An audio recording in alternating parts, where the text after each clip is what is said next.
that in the temperate regions, like Britain for instance, there had been a prior agricultural revolution owing to which the land productivity had increased significantly.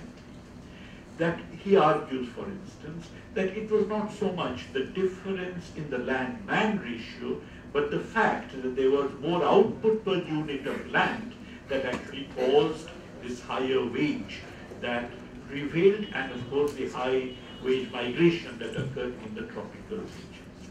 The example he gives, for instance, is that a unit of land in England could actually produce about 1,500 pounds of wheat, while a unit of land in India could produce about 700 pounds of wheat. An acre of land could produce. So that there is a clear difference in productivity in the 19th century between these two units of land.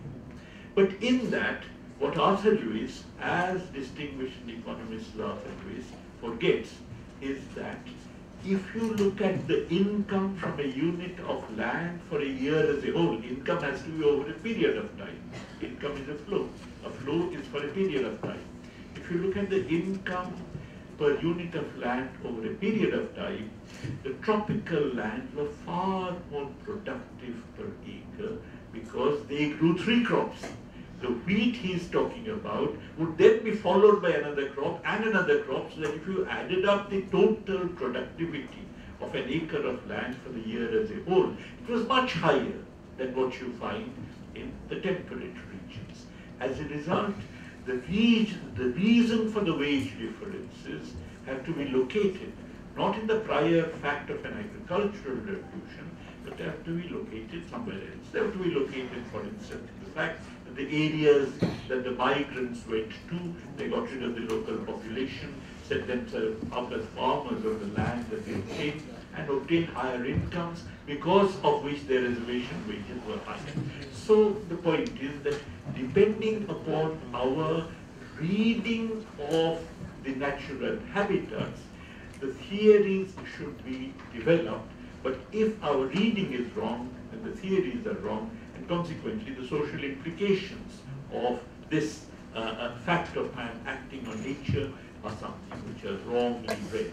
I'll give you a second example. The second example, for instance, very well known. By the way, all of trade theory, as you know, is based on the assumption of identical production possibilities across all countries.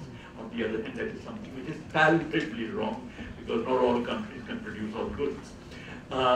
Even David Ricardo's theory of comparative advantage is something which is really based on a complete misreading of this situation. Ricardo is talking about the fact that, if you remember his famous example, England and Portugal, England produces cloth, Portugal produces wine, and have comparative advantage in these productions, and therefore trade is beneficial because Portugal would then concentrate on wine production, England would concentrate on cloth production. But on the other hand, the fact remains that the presupposition of Ricardo's theory is that all countries can produce all goods. If all countries can produce all goods, then it is better for some countries to specialize in some goods than for other and for other countries to specialize in other goods. In other words, compared to a free trade situation, we can unambiguously say that trade is beneficial only when all countries produced all goods beforehand, while some countries specialize after trade. Again, therefore, the Ricardian theory of competitive advantage is palpably wrong, because Ricardo does not recognize the fact that actually the natural habitats in which production takes place is such that only certain kinds of production takes place in some countries, other kinds of production, and that kind of production cannot take place in other countries. So the basic assumption that all countries produce all goods is wrong. And of course, this is obviously true of the Hexerolian theorem, which basically assumes identical production possibilities across all countries. But there is a second aspect of this fact that labor acts together with nature, labor acts upon nature in order to produce. And that is the fact that since nature is not reproducible in the sense that you cannot really have, like we talk about the capital stock remaining intact. We cannot really talk about production that leaves nature intact. Nature cannot be subject to a process of simple reproduction while there is an expanded reproduction in the production of material wealth that is taking place. This in turn has very important implications. One of which, as Vice Chancellor was talking about, is the fact that there is exhaustibility of resources. It's also to do with the fact that there is a change as far as nature is concerned, which has all kinds of implications. Natural implications, which we now know in terms of global warming, climate change, and so on. But there is a social implication of exhaustibility, which again is something which is very rarely recognized in economics. That social implication is the following: that if you have an exhaustible resource, in that case, you find that the exhaustible resource would generally be in the face of expanded reproduction or expanded production of wealth. The fact of exhaustibility would impart what one may call an increasing supply price.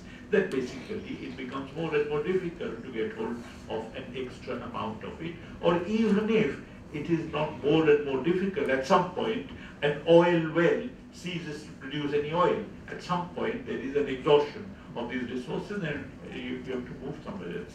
So the point is that exhaustibility obviously introduces a certain constraint upon production. And this constraint typically can be theorized as an increasing supply price, which is what Keynes actually did in his Economic Consequences of the Peace. Ricardo did in his Theory of Diminishing Returns. But on the other hand, this exhaustibility being associated with increasing supply price would also mean that with increasing supply price, you would find that there would be, if the increasing in supply price is in money terms, and if money wages are given, you would find that inflation would occur, and the occurring of inflation would basically make the economy dysfunctional. Therefore, there is a way in which exhaustibility is sought to be tackled throughout the history of capitalism, and that is by excluding other users of the exhaustible resources. That if it is the case with a limited amount of oil, then make sure that nobody else uses the oil, it's available to me. Similarly, a very important example of an exhaustible resource is, as I mentioned, for instance, the tropical landmass. The tropical landmass is capable of producing. The whole of industrial revolution in Britain began with the cotton textile industry, but Britain can't produce cotton. So how did you have an industrial revolution occurring in Britain on the basis of a raw material that is not reproducible at all in Britain itself? Obviously, that raw material is producible only in tropical and subtropical regions, from which it had to be brought, and therefore it becomes essential for the industrial powers to depend upon a steady supply of these commodities from the tropical and subtropical regions. But the tropical and subtropical regions of the world have always been densely populated, and as a result, there is very little land that remains unutilized. Even if some had remained unutilized before, like in Mughal India, they soon become utilized, and consequently, how do you ensure that a larger and larger supply of all kinds of foodstuffs and inputs and beverages and so on is made available to the capitalist segment of the world, which is essentially, fundamentally located in the temperate regions? How do you ensure that as that segment grows, since the income elasticity of demand for these tropical products are positive, demand for these products grows, but at the same time, the tropical land is fixed? How do you ensure that more and more of it is available? You could say that even if land supply is fixed, nonetheless, you can have land augmenting practices of various kinds. Irrigation is one such land augmenting practice where, even though the land supply is fixed, you can actually raise the output per unit of land, and that is what I mean by land augmenting. Now, one of the most remarkable facts about all land augmenting practices and technological progress in tropical agriculture is the fact that all of it requires the intervention of the state.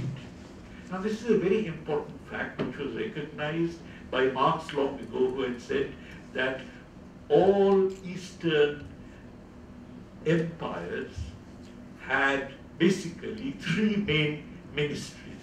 There was the Ministry of Revenue, which was extracting surplus domestically. There was a Ministry of War, which was extracting surplus through plunder externally. And there was a Ministry of Irrigation, because irrigation was very basic to the fact of the sustenance and expansion of tropical agriculture. But of course, in capitalism, there is a tendency towards ensuring that the state does not directly intervene in production practices. Even if the state did, there would be a certain limit to the land augmentation that could come about. But on the other hand, if the state does not, for instance, under the gold standard, the state was supposed to balance its budget. Again, today, under neoliberal capitalism, the state, if not supposed to balance its budget, cannot run more than a 3% fiscal deficit. So there is a certain tendency under capitalism to ensure that the state does not play a proactive role in any kind of investment activity, and of course such investment activities, since they're essential as far as tropical agriculture is concerned for land augmentation, that forecloses even such possibilities of land augmentation as exist. By the way, there was a German intellectual who actually wrote a book